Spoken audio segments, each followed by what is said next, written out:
Ladies and gentlemen, thank you very much for being here this evening.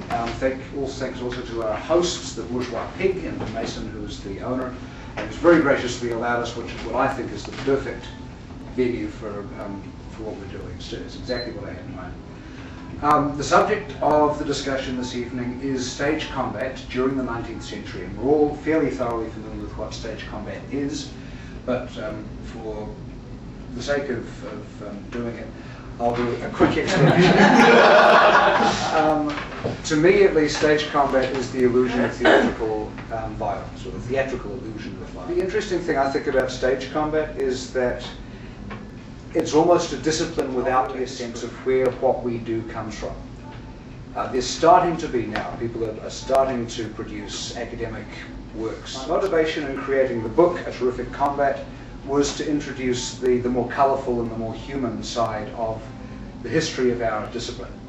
So, having decided to do it, I was wondering, are there actually any sources that might convey this? So I'm very pleased and very fortunate to find that yes, in fact. On the subject of the 19th century, this is from the introduction. It was an age of empire, from the beginning of the 19th century through to the start of the First World War. A time of bloody and often underhanded colonial expansion, when human rights were repressed on terribly unfair bases, including race and religion and gender. It was an era of pomposity and stifling prudery. This is true as far as it goes, but there was much, much more to this era than these modern stereotypes might lead us to believe. This was also the Second Renaissance, a time of enormous scientific and artistic and social progress. The spirit of the 19th century delighted in novelty and experimentation and spectacle. Its people were immensely curious about their own past and about the diverse cultures that comprised and defied and traded with their expanding empires. As it has in every age, the theatre of the 1800s served both as a mirror held up to society and as a lens through which societies beheld themselves.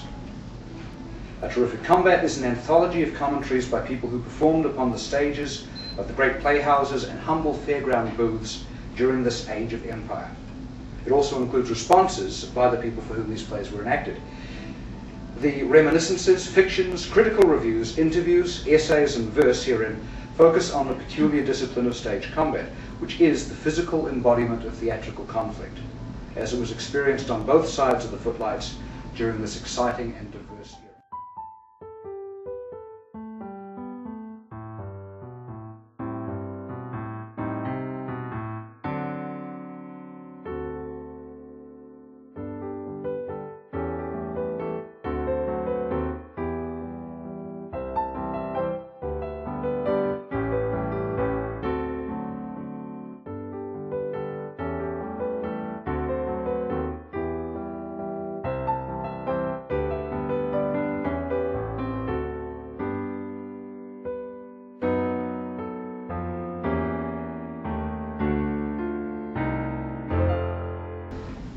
The commentaries recorded in this book impart numerous and long-forgotten details of theatrical combat lore. For example, in the standard combats of 19th century melodrama, we may recognize the origins of some of our modern choreographic cliches. Readers may also be intrigued to learn that, well over 100 years ago, a determined effort was made to integrate historical fencing in the stage combat. Sadly, many of the young men who might have perpetuated this knowledge lost their lives in the trenches of the First World War. And yet, in reading these stories of those who came before us, we can come to see ourselves as part of a tradition, a continuum of creative experience. In a very real sense, we are both the benefactors from and the guardians of this body of law. They say that the past is another country, but as we shall see in many respects, the actors, directors, fight masters, and spectators of the 19th century were just like us. I hope that you enjoy this journey into their world, and that A Terrific Combat earns its exclamation points.